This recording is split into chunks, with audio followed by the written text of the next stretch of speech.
करने घड़ी मांगू घड़ी रे घड़ी दुख काटो दया करे दर्शन आपो शंभु शरणे पड़ी मांगू घड़ी रे घड़ी दुख काटो दया करे दर्शन आपो। शिव पार्वती जी की साक्षी में उनको बल देने के लिए प्रकट, असली स्वरूप में नहीं।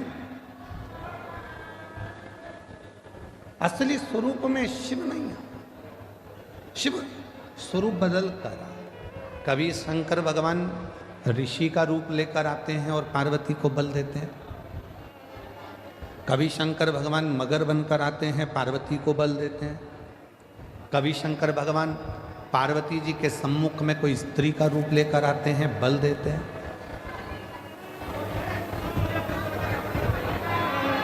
आप में से कई माताएं कहती हैं, कई जीजी कहती हैं, कई जीजा कहते हैं, कई बेटियां कहती हैं, कई बेटा कहते हैं, कई बुजुर्ग माँ बाप कहते हैं कि हम जब हिम्मत हारते हैं तो भगवान हमको हिम्मत देने क्यों नहीं आता।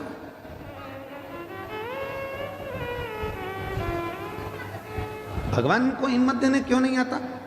शिव महापुराण की कथा कहती है, जब आप हिम्मत हारते हो, परिवार के भले ना आए, पर तुमने जो एक लोटा जल चढ़ाया है वो शंकर तुम्हारे सामने खड़े होकर रूप बदलकर किसी रिश्तेदार का स्वरूप धरकर, किसी परिचित का स्वरूप धरकर, कोई अपनों का रूप रखकर, कोई परिचित का रूप रखकर, कोई रिश्तेदार का रूप रखकर मेरा देव अधिदेव महादेव आकर हिम्मत जरूर देता है और तुमको जिंदगी जीने का एक तरीका सिखाता है।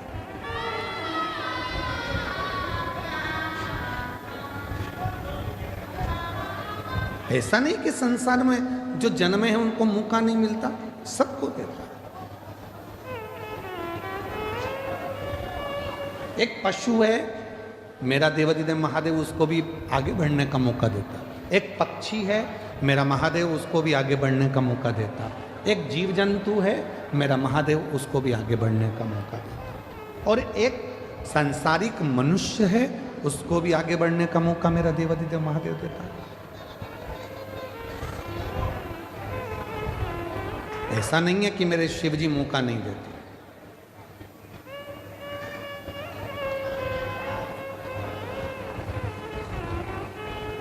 नदी में, पानी में, समुद्र में, तालाब में, कुएं में, बावड़ी में अगर कोई डूबता है, कोई डूब रहा है, तो पानी भी एक मौका देता है उसको उछाल देकर बाहर निकालने का कि अभी भी मौका है, तुम उससे बाहर निकल। पानी भी मौका देता है।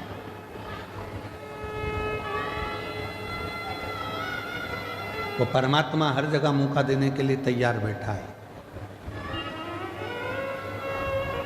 संसार के बेटा बेटी कहते हैं, नवयुवक बच्चे कहते हैं, हम पढ़ पढ़ के थक गए, एग्जाम दे दे कर थक गए, हम कंपटीशन एग्जाम में बैठ बैठ कर थक गए, पर हमारा सिलेक्शन ही नहीं हो रहा।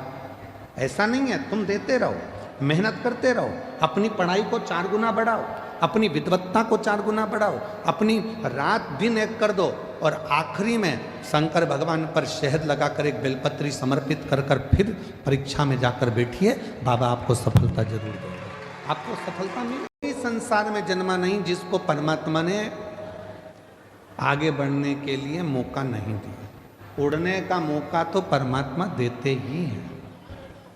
और अगर आप लोगों ने देखा हो, हम तो बड़ौदा में नहीं रहते, हम गुजरात में नहीं रहते, हम तो मध्य प्रदेश में रहते हैं, पर हमने वहाँ देखा है। आप लोगों ने यहाँ पर देखा है कि नहीं देखा मालूम नहीं। बारिश में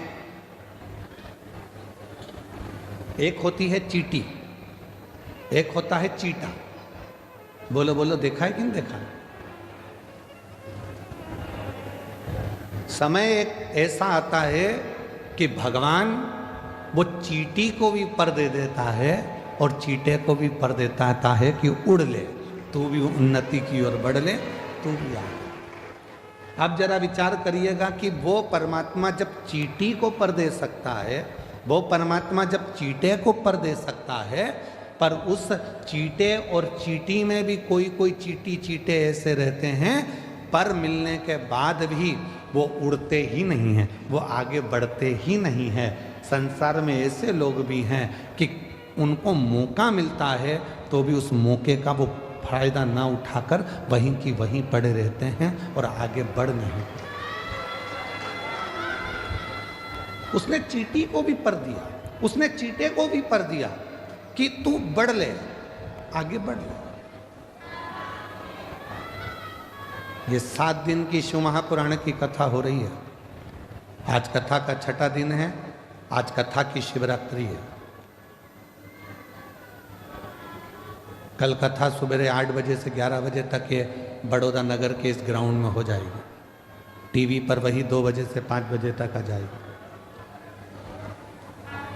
7 दिन दिए परमात्मा ने, मौका दिया परमात्मा ने कि मैंने तुझे पर दिए हैं, अभी भी अगर तू विपदाओं में घिरा है, दुख में घिरा है, तकलीफ़ों में घिरा है, कष्ट में घिरा है, परेशानियों में घिरा है, तो तेरे बड़ौदा नगर में भोलानाथ डमरू लेकर आया है और तू डमरू के नाद को, डमरू के शब्द को श्रवण,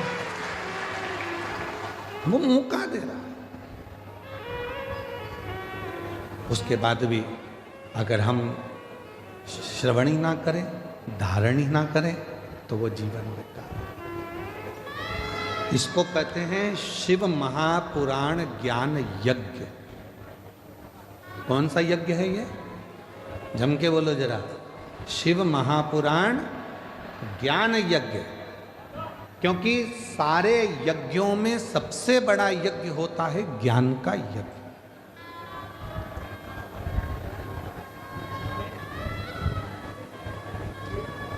भजन संध्या कराई, रात को खूब नाचे कूदे, एंजॉय करा, पूरे होर्डिंग लगाए गए बड़े बड़े, भजन संध्या है, भजन संध्या है, भजन संध्या। चौकी बिठाई, आज चौकी है, आज भजन संध्या है, पूरी रात लोगों ने एंजॉय करा। ठीक है, भजनों में नाचे आप, ठीक है, पर ज्ञान क्या लिया? ज्ञान क्या प्राप्त किया? बड़े बड़े यज्ञ हुए, उसमें आहुतियां छूटी, बैठने वाले बैठे, खर्च करने वालों ने खर्च भी किया, बहुत बड़े बड़े बड़े यज्ञ हुए, पर उससे हमने ज्ञान क्या लिया?